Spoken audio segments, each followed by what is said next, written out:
സൗദിയിലെ പ്രവാസ ജീവിതത്തെക്കുറിച്ച് പറയുമ്പം ഞാൻ സൗദി ടെലികോമിൻ്റെ ഡയറക്റ്റ് റിക്രൂട്ട്മെൻറ്റ് കോഴിക്കോട് നിന്ന് ഒരു ഇൻ്റർവ്യൂ കഴിഞ്ഞ് വന്ന ഒരാളാണ്.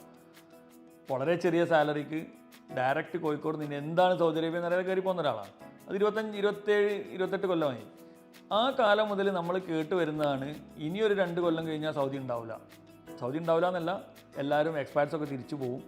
ഇത്രയും ചിലവും കാര്യങ്ങളും ഓരോ പ്രാവശ്യം ഓരോ ചിലവും കാര്യങ്ങളും കൂടി വരുന്ന സമയത്ത് ഇപ്പോൾ ഇക്കാമയ്ക്ക് 2400 റിയാൽ ലെവി വന്ന സമയത്ത് ഇതോടുകൂടി കഴിഞ്ഞു, ഇനി ആരും സൗദി അറേബ്യയിൽ പുതിയതായിട്ട് പണിക്ക് വരില്ല എന്ന് പറഞ്ഞ് വന്ന ആളുകളൊക്കെ ഒരു 1-2 കൊല്ലം കഴിഞ്ഞപ്പോൾ അത് മറന്നുപോയി.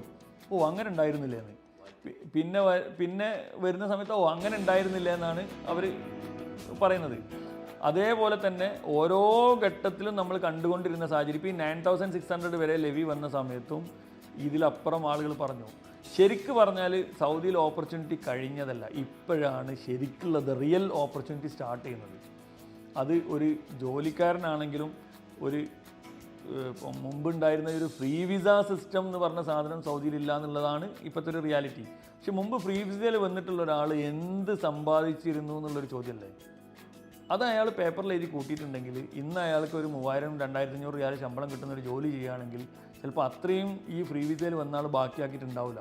അതിൽ ചുരുക്കം ആളുകൾ നല്ല രീതിയിൽ പൈസ ഉണ്ടാക്കിയിട്ടുണ്ട്. മെജോറിറ്റി ആളുകളും ഫ്രീ വിസയിൽ വന്ന് ബാധ്യത തീർത്ത് വയസ്സ് കഴിഞ്ഞു പോയ ആൾക്കാരാണ്.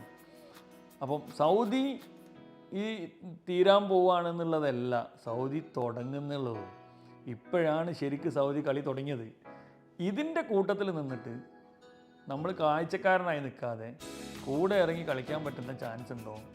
ഒരു ചെറിയ പെർസെൻറ്റേജ് എങ്കിലും, ഒരു 0.01% എങ്കിലും എന്തെങ്കിലും ഒരു സെഗ്മെൻറ്റിൽ നമ്മൾക്ക് ചെയ്യാൻ പറ്റുമോ? അത് പ്രോപ്പറായ രീതിയിൽ ചെയ്ത് ബിസിനസ് ചെയ്തിട്ട് നമുക്ക് പൈസ ഉണ്ടാക്കാൻ പറ്റുമോ? അതിനാണ് മെനക്കെടേണ്ടത്.